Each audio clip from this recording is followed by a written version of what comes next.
Hi guys. This is our third lesson in this data science masterclass. The last two times, the first time we worked on the tips data set, and then last time we worked on the housing data set.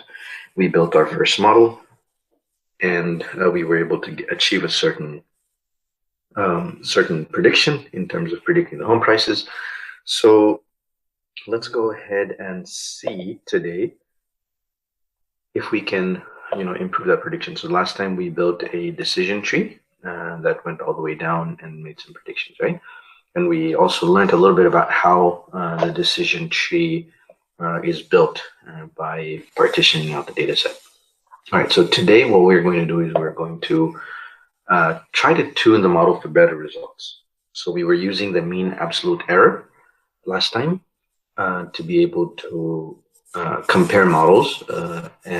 So let's see, last time we achieved an error. If I go back in our notes, we achieved an error of about $238,000 in the price. And so now let's see if we can tune the model now. So the same model, but let's see if we can tune it to get some improved results. All right, so as usual, let us go ahead and guys, if everybody can go on mute, that would help. All right, so let's start by initializing again. Okay, so we're going to try to tune our models, our home price model this time. And now that we have learned a little bit more about the libraries we need, we can go ahead and start bringing more of those libraries up front. So we had pandas, and then we know that we are using sklearn for the most part. And from sklearn, last time we saw the value of splitting the data set, right? So let's bring that in. Train test split, and also from the metrics we brought in the mean absolute error. Like I told you guys before, if you want to know what options you have in terms of functions or what libraries you want, if you just hit tab, that'll give you those options. Okay. All right, so now that we've initialized, what we can do is let's go ahead and load the data. It's the same data set that we used last time.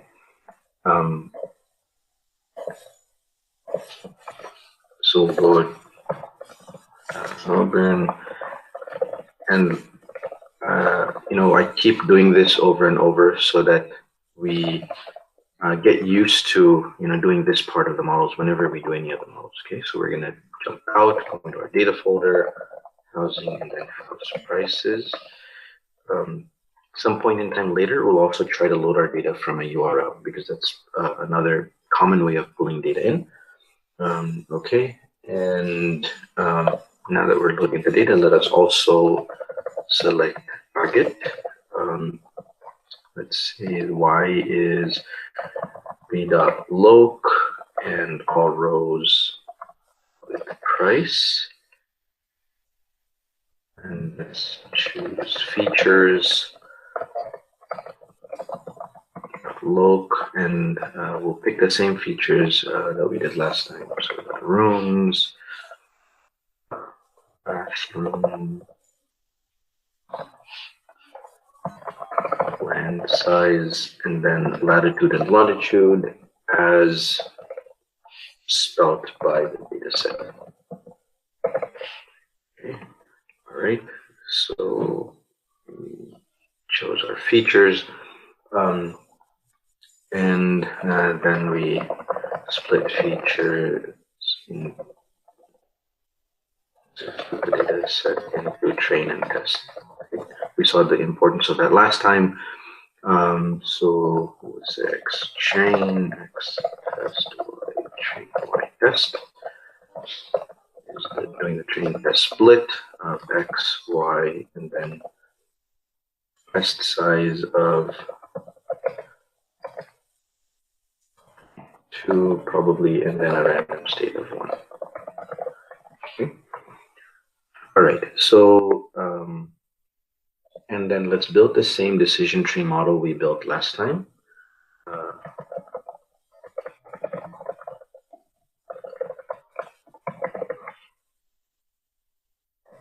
And if you guys remember, we mentioned there was 4 steps. So we're going to do the define, fit, predict, evaluate steps. And this is a decision tree. So remember, it was from sklearn.tree. Yeah, it was. Let's see. You have the decision tree regressor. Right, and then let's do the define. Let's call it decision tree for Melbourne house prices, decision tree regressor, and then we said we should, if we want to compare models, it's important to take a random state and fit. So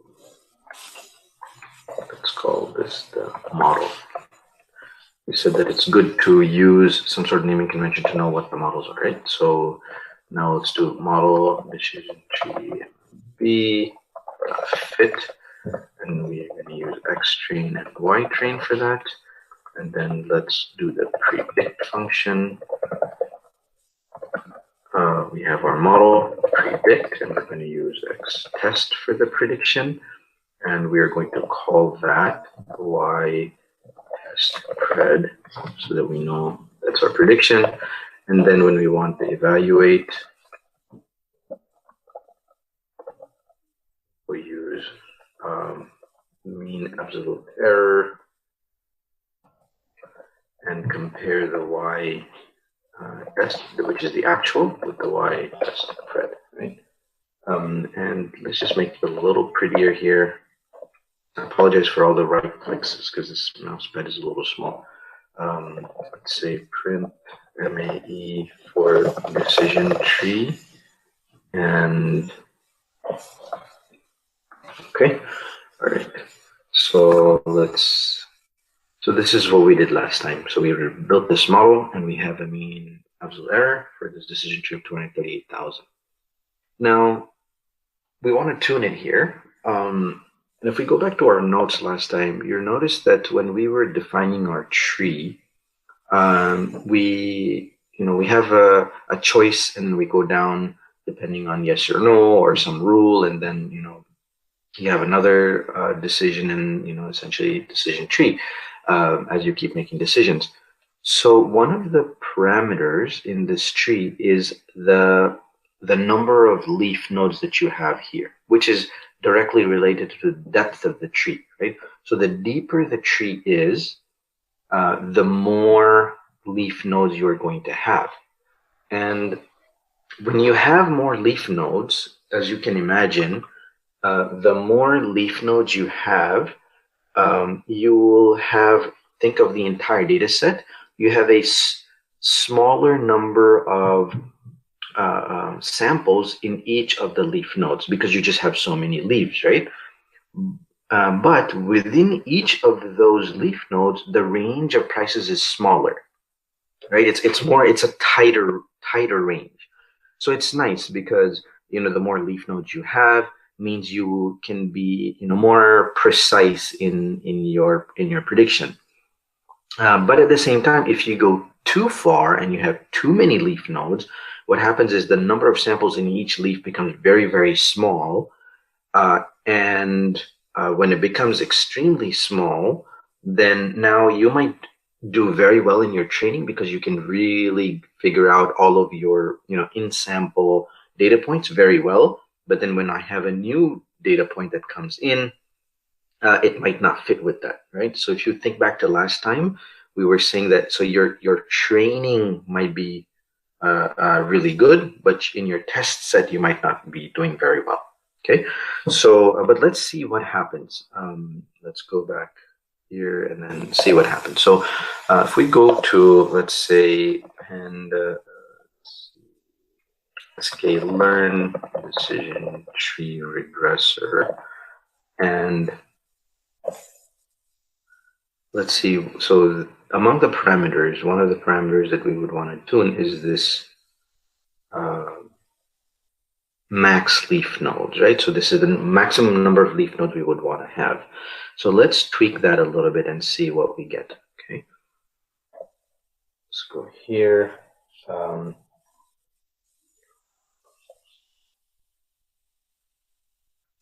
I'm going to take this, right? And then, so let's see that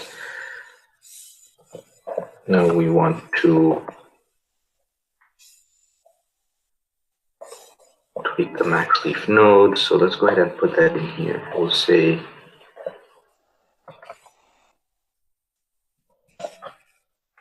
max leaf nodes. Let's put a max leaf node of 5, right? So it would be kind of extremely small, right? So very few leaf nodes, and let's see what happens to our error. Let's take all of these out.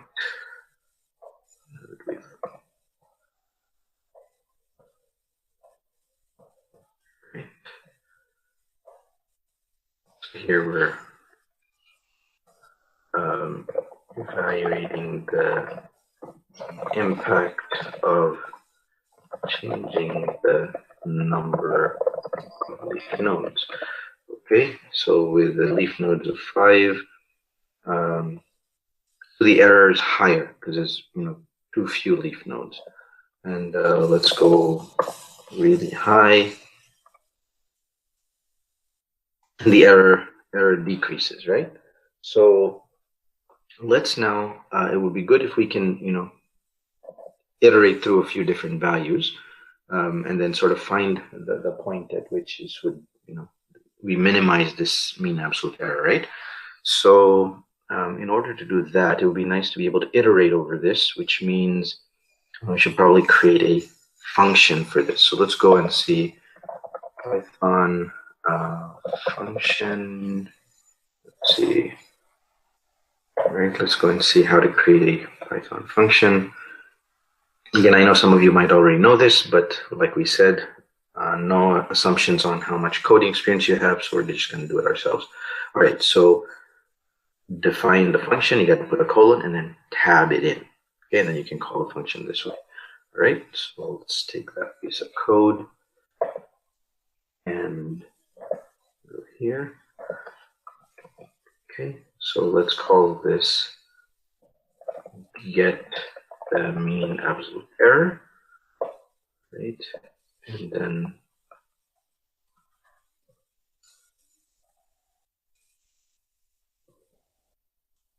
tab each one of them in. And so we're going to pass in the max leaf nodes that we want to run this function against, and also the xtrain, xtest, ytrain, ytest. We're going to pass all of that in here, and then set this to whatever the number of leaf nodes we pass in. So xtrain, again, I'm just calling this out here just so that we know the difference between a function and the actual code. Right. Let's test, and then let's call this spread. Right, and then set this to the MAE. Okay. And we'll take this out. All right, and then we'll just say let's return the MAE. So if this is our function, let's see if we passed everything properly in here. Xtest, ytest, spread, okay. And now let's say get MAE for 5 leaf nodes, and then xtrain, xtest, ytrain, and ytest. let's see, did we, oh, y test per, okay, yeah, there's a typo here. All right, okay, so now we're getting the mean absolute error with a leaf node set of 5. So now if we wanted to run this over a loop, a for loop makes sense. Let's look at how we do Python for loop. The simplest example of a for loop here, all right, we have a list. You can say for some iterator in the list and then do something, right? So let's take that. And let's put this inside that list. Okay, so we're going to iterate over some I, and we can just create our list here. Let's just say we want to iterate over 5, 50, 500, and then 50,000 maybe. Okay. So what we're doing here is we are going to iterate over a list of max nodes to determine the cross. Right, that's what you're trying to do here. Okay, and we want to get our MAE. Let's pass in I.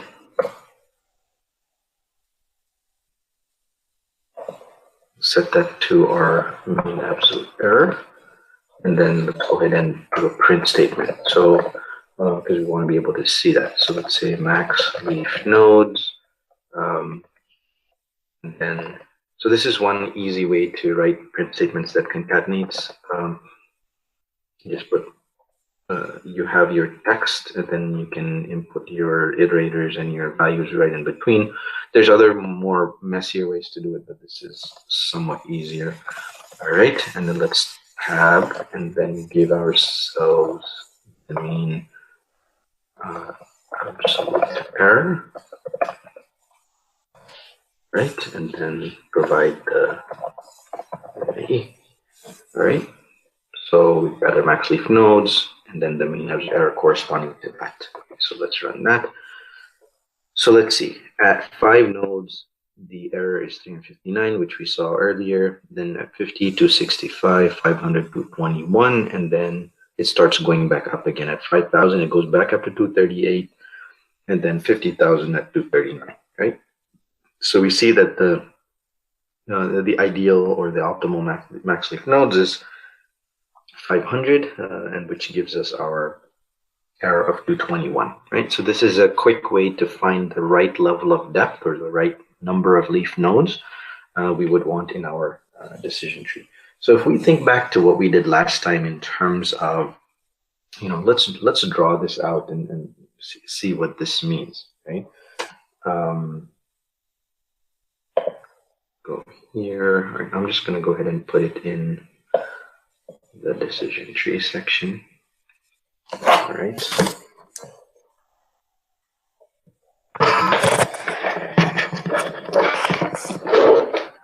So if we were to draw, in this case, we are doing tuning. So we draw the mean absolute error. And if this is the tree depth, also driven by the number of leaf nodes. So let me put that in blue. So the tree depth, right? When you have a very low tree depth, then maybe your error is high, right? So in the training set, so let's say my blue line here is for my training set. The deeper the tree is, you're going to see something like this, right? You're going to see that the error reduces as the depth increases.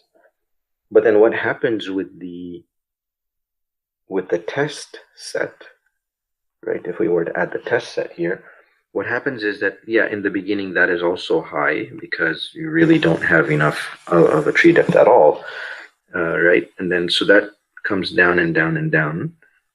But then at some point in time, what happens is the tree depth gets so much that the error in the test set starts to increase, right?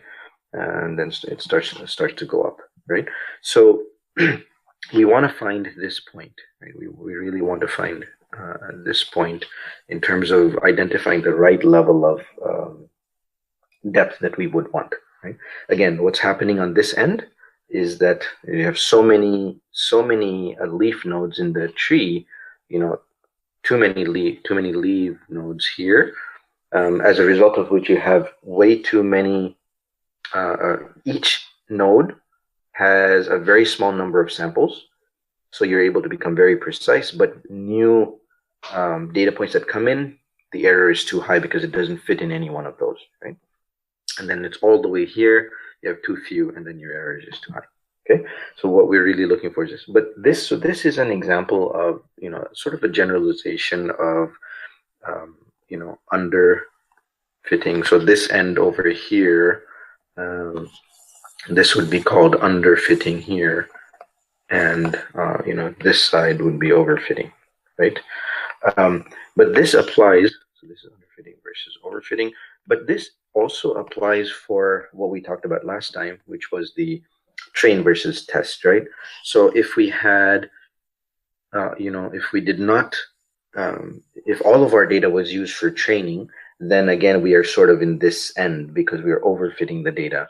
And our, you know, for training, yes, our error might be very low, but if we have new data points in future, the error is going to be very high. On the other hand, if we have too less data in training, also the error would be high. And that's why we sort of picked that 80-20 here. But it's the same idea that, you know, we don't want to overfit our data. We don't want to underfit. We want to find that right balance between the two. Okay. So we now go back to the model. So we were able to now reduce our error from $238,000 to an error of $221,000, right? So that's one of the, and there's other parameters that you can also play with. You can play with, you know, how do you split? Do you default is that it splits, you know, it uses different rules to split, or you can split randomly, and then, you know, there's a few other criteria you can use. So you can play around with this, and we'll talk about that at a later point in time. How do you optimize across all of these at the same time? Because we wouldn't want to be writing functions for every one of the parameters. So yeah, we'll talk about that sometime in future. But, you know, in terms of, if we think back to, you know, what does this model give us, right? This model gave us one decision tree that we see here. We got one decision tree, but we made quite a few assumptions along the way. So in creating this decision tree, we have one data set, and from that one data set, we created one decision tree. But it is, you know, in decision trees, so the nice thing about decision trees is that it's very simple and it's very easy to explain, right? Because we can very easily explain to somebody what's going on, and, you know, it's quick. However, one of the pitfalls of decision trees is that the level of accuracy is somewhat low, because there's not much variety here. There's only one tree that was created, and any new data point has to go through this one tree, right? So that begs the question, you know, what if we could have created multiple trees from the same data? But how do you do that? How do you create multiple trees from the same data, right? So let's think about that for a second. Let's see. So we've got multiple. So we've got one tree, all right? So we have our data set. We have our data set here, and over here. We have our data set, and you have the target and features, and based on that, we came up with one decision tree, right? Okay, So what if we did something slightly different? So we take this data set, and instead of using the entire data set to create one decision tree, we create another data set, okay, by randomly selecting rows from this one. So we take this row here, and then we take this row here, and then we take this row here, and then we might even repeat some rows. So we might put the same row again. So what you're doing is you're randomly selecting rows to create another data set. Okay, but it's essentially the same size because we don't want to make the data set smaller. Okay, so we randomly select rows. So if we were to do that first, and then when we are creating the tree from this, now we want to create the tree. In the process of creating the tree, we don't use all of these features. Instead, we only pick, say, two columns. You pick maybe column 2 and column 5, okay? Or let's call them feature 2 and feature 5. All right, so you only use so you randomly select two features. You say randomly select features to branch on, right? And then so now you've created a new tree, okay? So you randomly select these two features to split, and then from there you go to this stage, and then you randomly select again, and then so you're randomly selecting but a small number of features, okay? Small number. So let's just say that we put maybe two features, okay? And so now you have a randomly selected data set and then a decision tree that was created by randomly selecting a small number of features. So this gives you one decision tree, right? But we can repeat this process now. So if we repeat this process, and then we get another decision tree, okay? And then so we keep doing this. We've got many decision trees, right? So we got a decision tree here, decision tree here, decision tree here.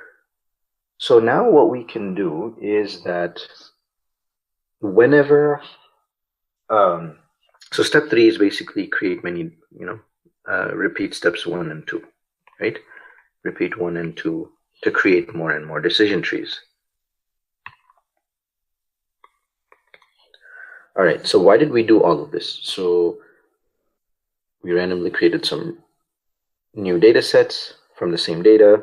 We randomly created selected features, small number of features. And why small number? Because we want to be able to create a large number of these trees. That's why we select a small number of features.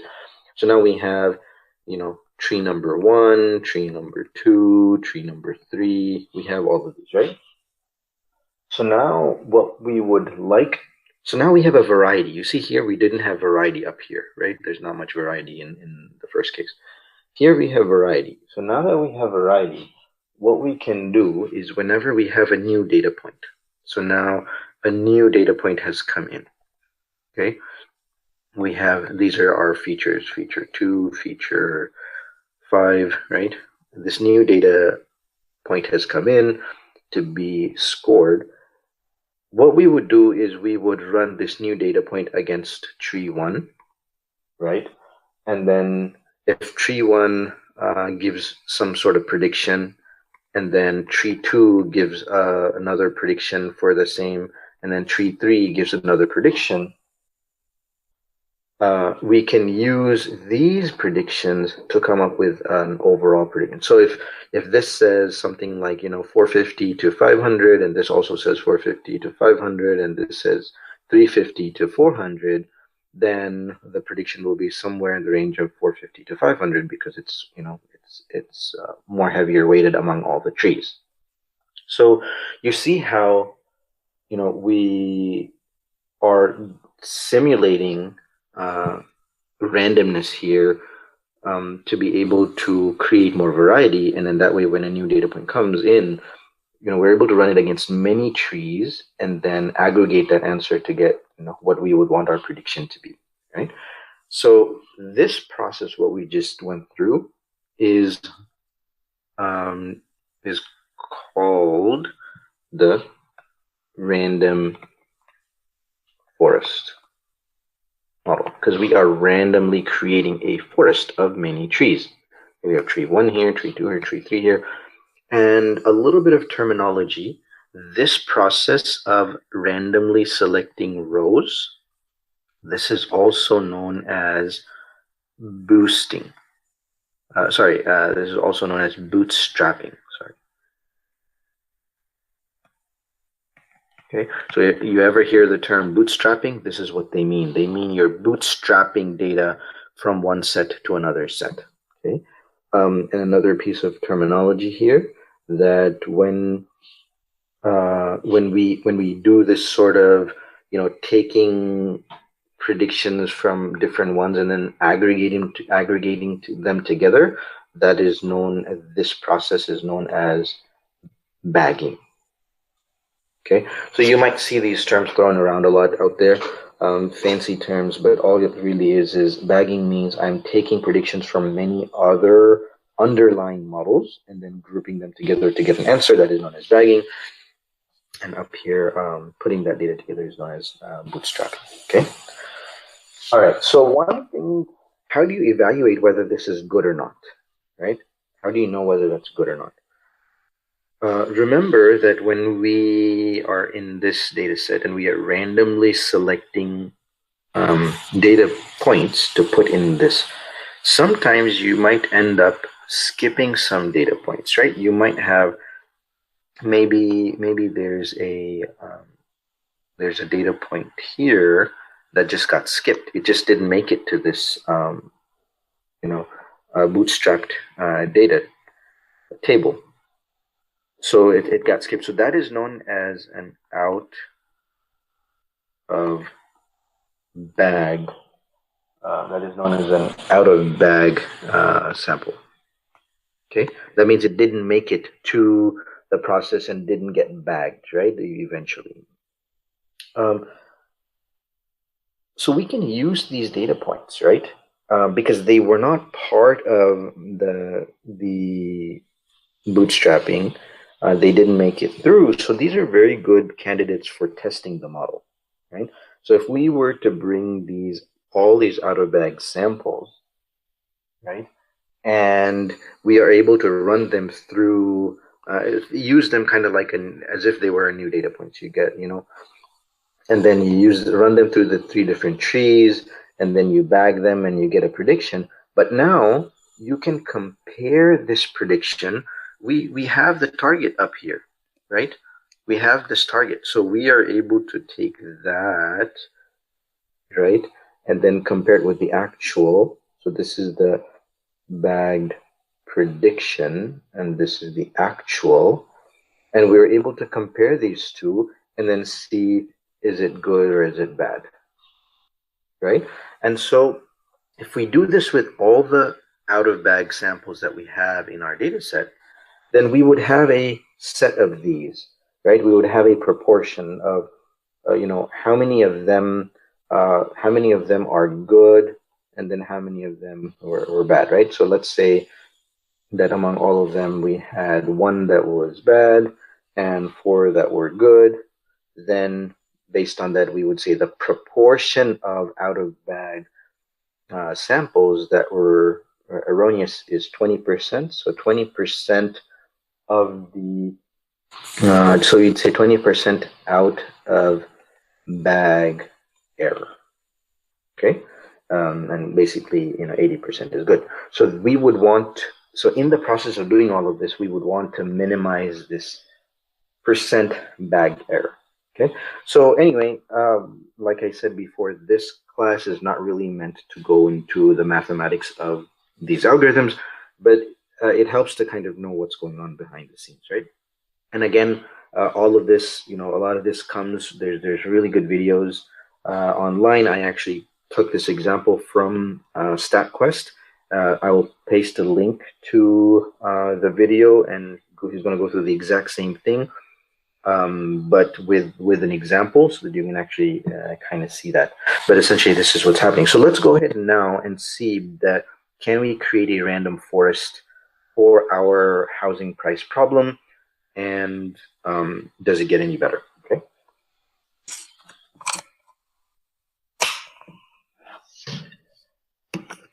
Right. So let's go back to this place. All right. So now, oh, one more piece of terminology.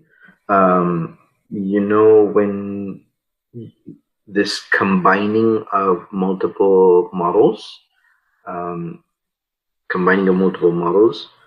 together, this combination is known as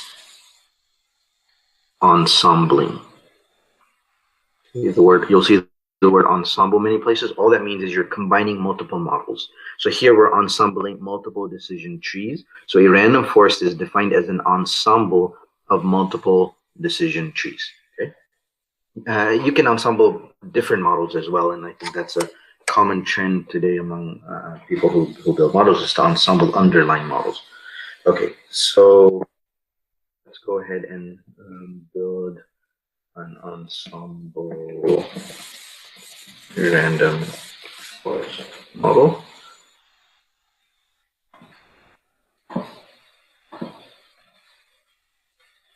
Okay. All right, so let's go ahead and learn how to do that. So sklearn random forest regressor again, right? We can do all of this for other types of models, but we're doing regression here. We're trying to predict a continuous value. Let's go in there. All right, this has a lot of parameters. Let's go to an example. All right, so it's under sklearn.ensemble instead of .tree, regressor. And then let's see, they're defining data. We already have our data, regression, they're defining depth, state, and then fit and predict. So pretty much everything is the same as before. We just need to bring the right library in here. So this is one of the reasons why I write my code like this. We call the library, then we do define, fit, predict, and evaluate, because this is almost the same in most libraries out there, so you don't have to relearn too much of syntax. Okay, so from sklearn, it was, let's see, what was it? Ensemble, import random forest regressor. All right, so let's do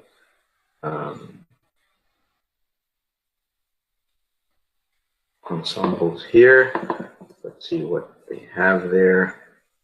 All right, random forest regressor. Okay. And then in our definition, we're going to use random forest regressor now. And pretty much everything else stays the same because we're still defining, we just defined it. We're going to fit again, same syntax, predict, and then evaluate. But let's rename this, instead of calling it model for decision tree, let's call it model for random forest. And we will just use that name everywhere. Our own method here. Okay, and let's call it error of random.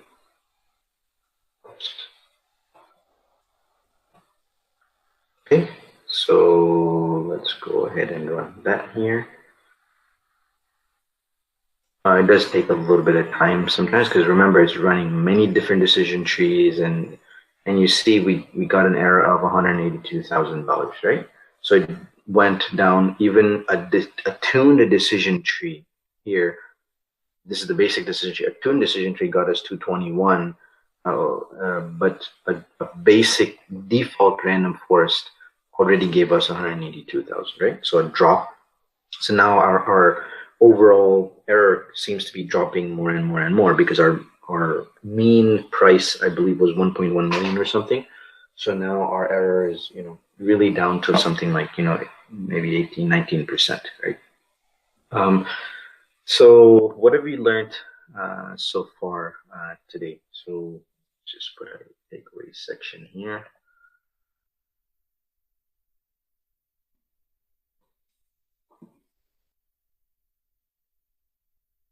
So the first thing that we took away here is we balanced overfitting versus underfitting, right?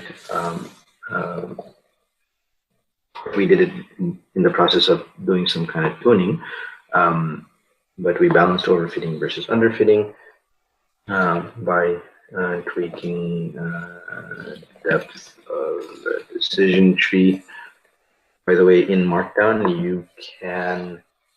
um, you can use star for italicizing and double star for bolding. Okay. So, all right, that's one of the things we learned. Yeah, you can see there. And the other thing that we learned was we ensembled many decision trees, right? Using the random forest model. Okay, so these are a couple of things that we did. So just simply by bringing in some variety. So random forest really only brought some variety, and that variety came by just throwing in a little bit of randomness in the bootstrapping part of getting data, and in the generating of the tree, right? Now, you remember, before you wrap up, you remember, in this, in the process of doing this, we randomly selected 2 features, but why 2 features? Why not, 3, 4, 5 features or more or less, right? So that's also, something that you can tune, right? What is your measure to figure out whether, a choice of features is good or not? It goes back to this out of bag error. So imagine you were to write some functions that, you set the number of random features you are taking, and then evaluate the out of bag error, and then tweak that, increase it or decrease it, and then see which one gives you the best out of bag error, right? The lowest out of bag error, and that would be a good number for this number of features that you should pick here. Okay, and this process of tuning, is when you take a model and then you're tuning the parameters, is known as, you might hear the term hyperparameter tuning. All they mean is going and tweaking the parameters, and then trying to minimize some sort of error of to be able to optimize that or minimize that error. That's what hyperparameter tuning is. But there are some tools to do that, so that you don't have to do everything by writing many and many